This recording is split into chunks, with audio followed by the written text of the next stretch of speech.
उनकी दिव्यदृष्टि खोल दी। दिव्यदृष्टि खुल जाने के बाद जीव भूत और भविष्य और वर्तमान के सभी ज्ञान से परिचित हो जाता। पहले क्या हुआ था, कहाँ कहाँ किसने क्या बोला था, क्योंकि ये जो शब्द है ये खंड नहीं होता, ये एक पिक्चर सी बन जाती है। जहाँ जहाँ हम जाते हैं, आते हैं, मिलते हैं, ये सब पिक्चर बन जाती है और ये हमारे यहाँ घूमती रहती है। और जिनकी दिव्यदृष्टि खुल जाती है उनको एज इट इज वो वचन सुनने को मिलते हैं और वो ऐसी सब क्रियाएं हो रही है जो फिल्म वो जो की जो दिखाई देती है। उसमें अंतर इतना होता है कि वो अपनी लैंग्वेज में फिर वहाँ बोलकर सुनाते हैं अन्य समाज को, बाकी घटना ज्यों की तो होती। इसी प्रकार आदरणीय गरीबदास साहिब जी ने परमात्मा की इस लीला को, जो उन्होंने गणक हाथी पर बैठकर गणका यानी वैश्या को बीच में बैठाकर लीला की थी, फिर उनको दरिया में डुबोने की कुचेष्टा की थी नालाकों के कारण, वो सारा चित्रण बड़े प्यार से किया हुआ अपनी अमृतवाणी में परमात्मा से प्राप्त दिव्यदृष्टि के द्वारा।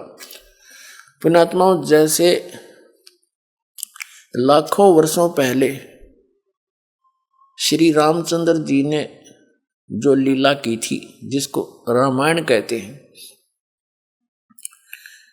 उस रामायण का वो सारी घटनाओं का ज्यों का तो चित्रण श्री तुलसीदास जी ने अपने वचनों में अपने हिसाब से अपनी वाणी में किया था। तो वो सबको मान्य है कि जो तुलसीदास जी ने लाखों वर्ष के बाद उस समय चल रही चलचित्र की तरह वो सारी घटनाओं को देखकर और लिखा था और सत्य माना जा रहा है।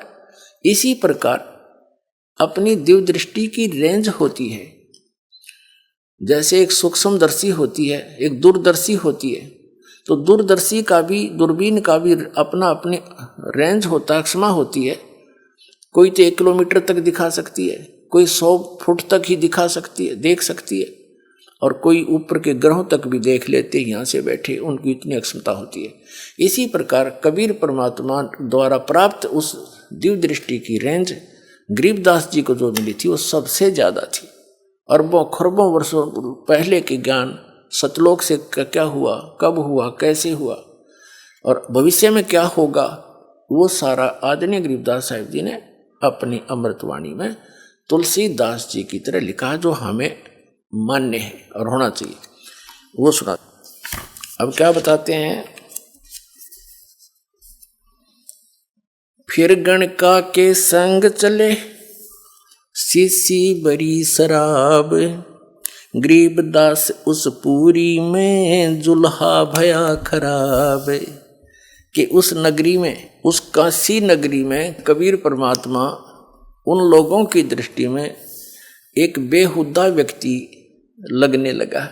जुल्हा यानी वो कबीर धानक परमात्मा हुआ खराब, यानी सबकी दृष्टि में वो गलत सा लगने लगा। क्योंकि फिर गणका को संग लिया सीसी बरी शराब, वैसा को साथ लिया और लोगों की दृष्टि में वह सीसी शराब की थी, लेकिन वो गंगा जल था। गरीबदास उस पूरी में जुल्हा भया खराब, तारी बाजी पूरी में ये भिष्ट जुलदी नीचे। गरीबदास गणकास जी ही दो संतों के बीच। गरीबदास जी क्या बता रहे हैं कि उस पुरी में, नगरी में, जब कबीर साहब को उस दशा में देखा, हाथी के ऊपर बैठे हुए हाथ में शीशी शराब की तरह पी रहे थे गणका को, वैसा दोनों संतों के बीच में बैठी थी, तो सारी नगरी में ताली पिट्टी, हंसी मजाक कर, गाली दें, ये दुल्हा नीच, वो अपनी असलियत पर आ गया। देखो, तारी बाजी पूरी में ये भ्रष्ट दुलहदी नीचे। गरीबदास गणकास जी ही दो संतों के बीच। गावत बैन विलासे पद गंगा जल पीवंते। गरीबदास भी भल बहे वो मत वाले घूमत। बड़ुआ बड़ुआ सब कहें कोई न जाने खोजे, दास गरीब कबीर करम ये बाटे सिर का बोझे।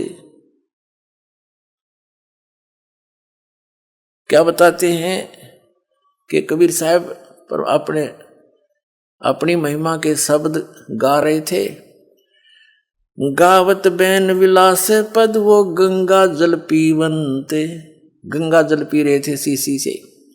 और गरीबदास भी भल बहे वो मतवाले घूमंते, जैसे लोगों को ऐसा लग रहा था ये तो बिल्कुल शराब के नशे में और मतवाला होकर घूम रहा है। बड़ुआ बड़ुआ सब कहें कोई न जाने खोजे, दास गरीब कबीर करम ये बाटत सिर का बोझे। सब कहने लगे तो बड़ुआ है, गंदा आदमी है, देखो सरेआम क्या जुल्म कर रहा है। तो कभी गरीबदास साहब जी कह रहे हैं कि बड़ुआ बड़ुआ सब कहें और कोई ना जाने खोज, वास्तविकता से को परिचित नहीं, ये लीला क्या कर रहे हैं। गरीबदास जी कह रहे हैं कि कबीर परमात्मा वो अपने सिर से इन नकली शिष्यों का बोझ पटक रहे हैं, डारत सिर का बोझ। अपने आत्माओं, इस तत्व ज्ञान से आपको बहुत कुछ ज्ञान होगा। जैसे ये नकली संत लाखों करोड़ों शिष्यों को अपने पीछे लगाकर गर्व महसूस कर रहे हैं कि हम बहुत बड़े संत और मंडलेश्वर बन गए, और ये पता नहीं आपको ज्ञान है नहीं, आप अधिकारी हो नहीं। इतने शिष्यों को आप भ्रमित करके परमात्मा की आत्माओं को कितने अपराधी दोषी बन रहे हो। आपके ऊपर इतना जबरदस्त भार हो जाएगा, आप तो असंख्य जन्मों तक नरक से नहीं निकल पाओगे। तो ये परमात्मा ने भी यह लीला की कि जब देखा 64 लाख से उस समय, आज से 600 वर्ष पहले 64 लाख से होना कोई बालकों का काम नहीं, ना कोई मीडिया था, ना कोई ऐसा और दानक जुलाहे के घर जन्म जिसका, एक गरीब व्यक्ति आम आदमी की दृष्टि में तो कितने समर्थ थे वो। कैसे उन्होंने लीला करके अपने बच्चों को अपनी शरण में लिया, उनको सत भक्ति दी। लेकिन हम परमात्मा को ना पहचान कर उससे ऐसे ही बिछुड़ते रहे। अब वो कमी, अब जो दास आज सत्संग सुना रहा है वो लास्ट में रिजल्ट निकलेगा इसका। तो वह त्रुटि, वो कमी अभी तक हमें हानि करती रही, आगे अड़ती रही। तो क्या बताते हैं, तो सभी के सभी जो शिष्य थे वो अपने आप विमुख हो गए, सत्संग में जाना ही छोड़ गए। यहाँ दो स्थिति होती है, एक तो होता है गुरुद्रोही। गुरुद्रोही वो होता है जो गुरु की निंदा करने लग जाता है, उसका विरोधी बन जाता है, तो वो तो गुरुद्रोही है। गुरुद्रोही तो कभी भी फिर भविष्य में अगले जन्मों में कई असंख्य युगों तक मानव शरीर नहीं प्राप्त करता।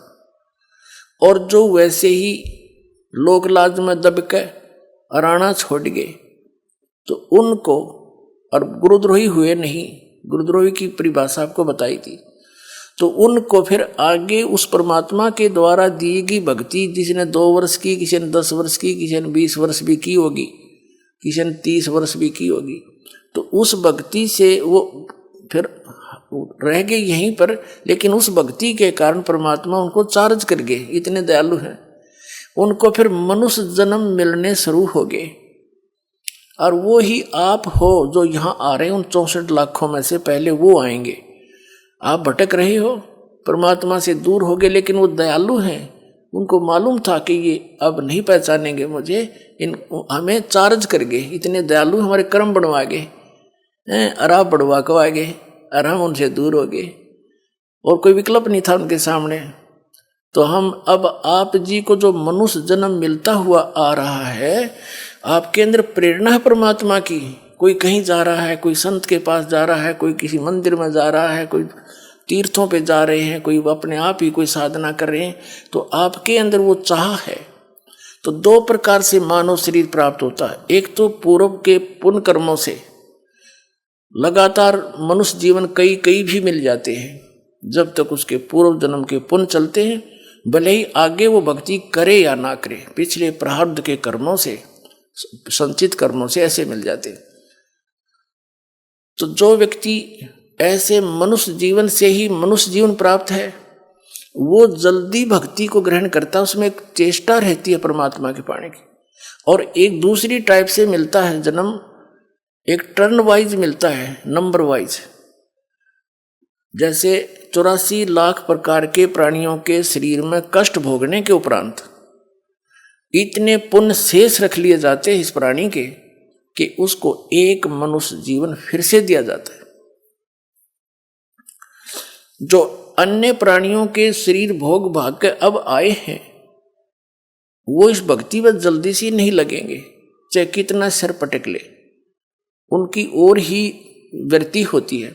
तो आप जी जो कहीं भी किसी संत के पास गए हैं, उनके पास या किसी मंदिर मस्जिद गुरुद्वारों में जा रहे हो, आप वो आत्मा हो जो मनुष्य जीवन से ही आपको पुनः मनुष्य जीवन प्राप्त हुआ। पिछले जन्म में भी आप मानव ही थे, इसीलिए आपके अंदर अन्य व्यक्तियों से एक विशेष, आपके विचार भी अच्छे होते हैं, आपका भाव भी ठीक होता है। भले ही आप कितनी बुराई कर रहे होते हो उस समय, लेकिन इस ज्ञान को सुनते ही बड़े बड़े शराबियों ने शराब त्याग दी, दुराचारियों ने दुराचार त्याग दिया, डाकुओं ने डाके डालने छोड़ दिए, चोरों ने चोरी छोड़ दी, रिश्वतखोरों ने रिश्वतखोरी छोड़ दी। तो वो पुण्यकर्मी प्राणी गलती से फंस गए उस विकारों में, तो वो मनुष्य जीवन से आए हुए तुरंत त्याग देते। और जो टर्न वाइज नंबर प्राप्त है, वो भी बुराइयां कर रहे हैं, वो ना सुनते हैं ना वो त्यागते हैं, वो तो याद फिर उनका अंत ही बुरा होता है, वो अलग है। उनमें थोड़ा समय लगे, ऐसा नहीं है। जो मनुष्य अन्य प्राणियों के जीवन से मनुष्य जीवन प्राप्त किया है, वो भी शरण में आ सकते हैं, लेकिन उनको टाइम ज़्यादा लगेगा आने में। वो उस समय आएंगे जब परमात्मा का पूरा ज्ञान पूरी पृथ्वी पर फैल जाएगा, बच्चा बच्चा उनको समझाने लगेगा, तब धीरे धीरे उनके अंदर वो वस्तु घर उनका भी करेगी, ऐसी बात नहीं। लेकिन आप जी वो हैं जो यहाँ पहले आ रहे हो, कभी परमात्मा से बिछड़े हुए हो आप। जब कबीर भगवान आए थे, अब कोई महाराष्ट्र से आ रहा है, कोई बेंगलोर से, उसे जो है गुजरात से आ रहा है, कोई कहीं से आ रहा है, तो एक गांव में हजारों घर होते हैं और 2-3 बच्चे निकल कर आते, तो काल ने जगह जगह फेंक रखा था इनको संस्कार बस। और वहाँ से परमात्मा उठा कर प्रेरणा कर करके टीवी के माध्यम से, पुस्तक के माध्यम से, किसी भाई बहन रिश्तेदार के माध्यम से अपना फिर संदेश भेज रहे, और वही बच्चे अभी यहाँ आ रहे। तो वो 64 लाख जो शिष्य थे परमात्मा की इस लीला को देखकर उनसे विमुख हो गए, सत्संग जाना बंद कर दिया, लेकिन वो गुरुद्रोही नहीं हुए। उनको अब फिर पिछली पीढ़ी में वो पार करेंगे, इतने दयालु हैं, क्योंकि वो हमारे पिता हैं। और सो छल छिद्र मैं करूं अपने जन के काज। नमस्कार जी। नमस्कार सर। क्या नाम है बहन जी आपका? विभा। बहन जी आप कहाँ के रहने वाले हैं? दिल्ली से। आपको कोई लाभ भी प्राप्त हुए संत रामपाल जी महाराज से नाम दीक्षा लेने के बाद? जब मेरी शादी हुई मेरे हस्बैंड से, तो वो फ्रेशर थे, उनको जॉब नहीं मिली थी। तो सब बोलते थे आप एक्सपीरियंस वाले बंदे नहीं हो तो आपको जॉब इतना इजीली नहीं मिलेगा। तो वो बहुत परेशान थे। तो हम लोग संत रामपाल जी महाराज से जुड़े हुए थे, तो उनको सब यही बोलते थे आप फ्रेशर हो। फिर बट क्या हुआ, हम लोग ये समझ नहीं पाए, ये संत रामपाल जी महाराज मेरे भगत जी को एक्सपीरियंस बंदा बना रहे थे, क्योंकि वो जब घर बैठे थे वो टेंशन में तो रहते थे कि मुझे जॉब नहीं मिल रही है। बट लेकिन संत रामपाल जी महाराज घर बैठे ही उनको वो हौसला देते थे, विश्वास देते थे ज्ञान के थ्रू कि बेटा यहाँ पे धीरे धीरे ही सब कुछ होता है, धीरे धीरे रे मना धीरे सब कुछ होए, माली सीजे सो घरा ऋतु आवे फल होए। तो मेरे भगत जी का ये हिम्मत संत रामपाल जी महाराज ने दिया, तो वो इतने एक्सपीरियंस हो गए, जिसको बोलते हैं मल्टी टैलेंटेड मेरे हस्बैंड हो गए। और 2 साल के बाद जो जॉब लगी है उनकी, वो दिन है और आज के दिन है कि एक महीने में संत रामपाल जी महाराज मेरे हस्बैंड को 60,000, 70,000, 80,000 ऐसे दे देते हैं, पता भी नहीं चलता ये पैसे कहाँ से आते हैं। इतने एक्सपीरियंस बंदे होना, जो भी कहीं किसी कंपनी में मेरे हस्बैंड जाते हैं तो सब कोई दंग रह जाता है, सारे उनके बॉस, कि इतने टैलेंटेड आप कैसे हो, जो भी काम आपको दिया जाता है आप कैसे कर लेते हो। मेरे भगत जी बोलते हैं ये मेरी जो भी है मेरी मेहनत है वो संत रामपाल जी महाराज के थ्रू है, उन्होंने मेरा विश्वास भरा है, मुझे सारा कुछ सिखाया है। और जैसे मैं डिप्रेशन में गई थी, तो मुझे डिप्रेशन का प्रॉब्लम हो गया था, तो मैं अपने हस्बैंड को, अपने बच्चे को देखना पसंद नहीं करती थी। तो मैं मानसिक अस्पताल गई, तो डॉक्टर ने बोला आपके तो जितने छोटे बच्चे हैं, आप 7 दिन का दवाई ले लो और ये खाओ, अगर आराम नहीं मिलेगा तो आप अगली बार आना, फिर आपसे अलग डोज दिया जाएगा। बोला चलो ठीक है। फिर जब मैं गई तो मेरा डिप्रेशन और भी बढ़ गया। मैं दवाई खाई, मुझे रिलीफ ना मिले। फिर एक संत रामपाल जी महाराज से एक भगत मती है, वो एक बहन है, वो गुजरात की हैं। तो मैंने उनसे बात किया, मुझे ऐसे प्रॉब्लम नहीं। तो बोले, उन्होंने बोला कि देख, डिप्रेशन का प्रॉब्लम संत रामपाल जी महाराज के लिए कोई भारी बात नहीं है, आप उन पर विश्वास करो, आप उन्होंने जैसा साधना बताया उनके हिसाब से करो, फिर आपको आराम मिलेगा। फिर मैंने तुरंत दवाई को उठा के फेंका कि अगर मैं ये दवाई खाती हूँ, डॉक्टर ने खुद अपने मुंह से कहा कि अगर ये दवाई आप खाते हो तो 4 घंटे बाद आप बच्चे को दूध पिलाना, वरना इसके ऊपर असर पड़ेगा। फिर मैंने क्या किया, मुझे तो और ज़्यादा टेंशन बढ़ गई। एक तो मुझे प्रॉब्लम है, ये बच्चे को प्रॉब्लम कर सकते हैं। तो मैंने संत रामपाल जी महाराज का नाम लेके वो दवाई उठा के फेंक दी। वो दिन है और आज दिन है, 99% मेरा डिप्रेशन का प्रॉब्लम ख़त्म हो गया संत रामपाल जी महाराज के साधना करने के अनुसार। धन्यवाद बहन जी। सर।